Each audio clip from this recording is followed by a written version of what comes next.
there any circumstances under which you might work with Nigel Farage?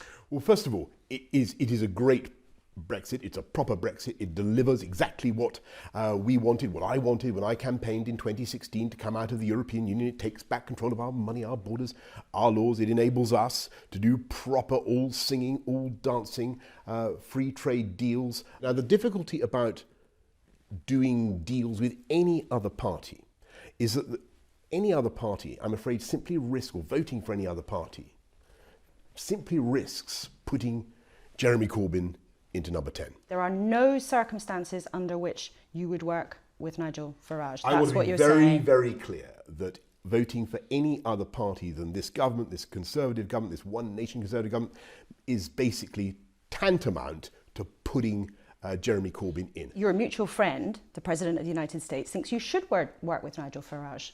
Well, I'm always grateful for advice from wherever it comes.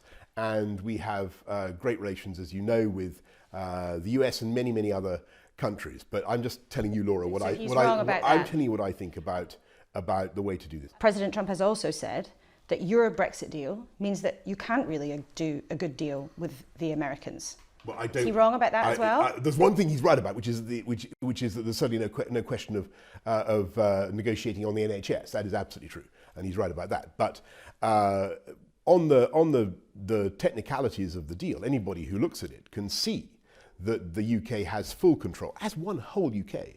England, Scotland, Wales, Northern Ireland. So the President hasn't looked at it then?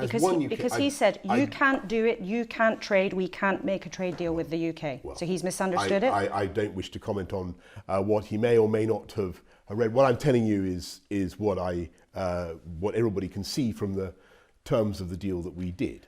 If we can get it over the line with this election in the middle of January, then we'll have it done. Why would anybody believe you on that when you have broken your promise already, where we should have been out of the EU yesterday? Well, now you've failed on that. I bitterly regret that we haven't come out, but on the other hand, people said that we wouldn't be able to get a new deal at all. In your first speech in Downing Street, you stood outside there and said, the buck stops here. And now this has gone wrong. You took your deal away from Parliament, like taking your bat and ball away from home, and now you're blaming them. Well, with great respect, Laura, I don't think that Parliament I think that MPs were never going to deliver that deal on that timetable, and they weren't going to get it done. So why did you try then? Not just by October the 31st. It was clear from what they did, they wouldn't have done it. They wouldn't have done it by Christmas. They wouldn't have done it by January the 31st. Their strategy was to keep rope-a-doping the government and then pushing the deadline on beyond January the 31st.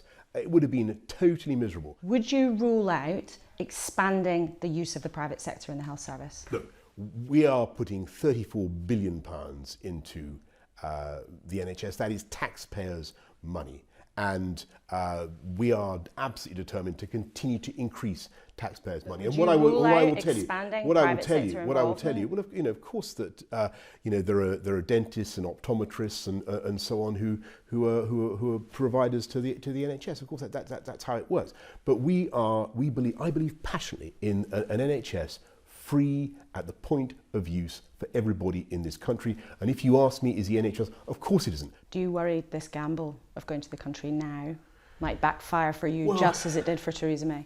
Honestly, Laura, that we've just got no choice. We've just got no choice. And Parliament is determined. This is a Parliament that is basically full of MPs who voted Remain, and the overwhelming bulk of the MPs in Parliament voted Remain. I love them. They're a lot of my friends, but that's the way they are. They voted Remain, and they will continue to block Brexit if they're given a chance. There was no option for us. Prime Minister, thank you very much. Thank you.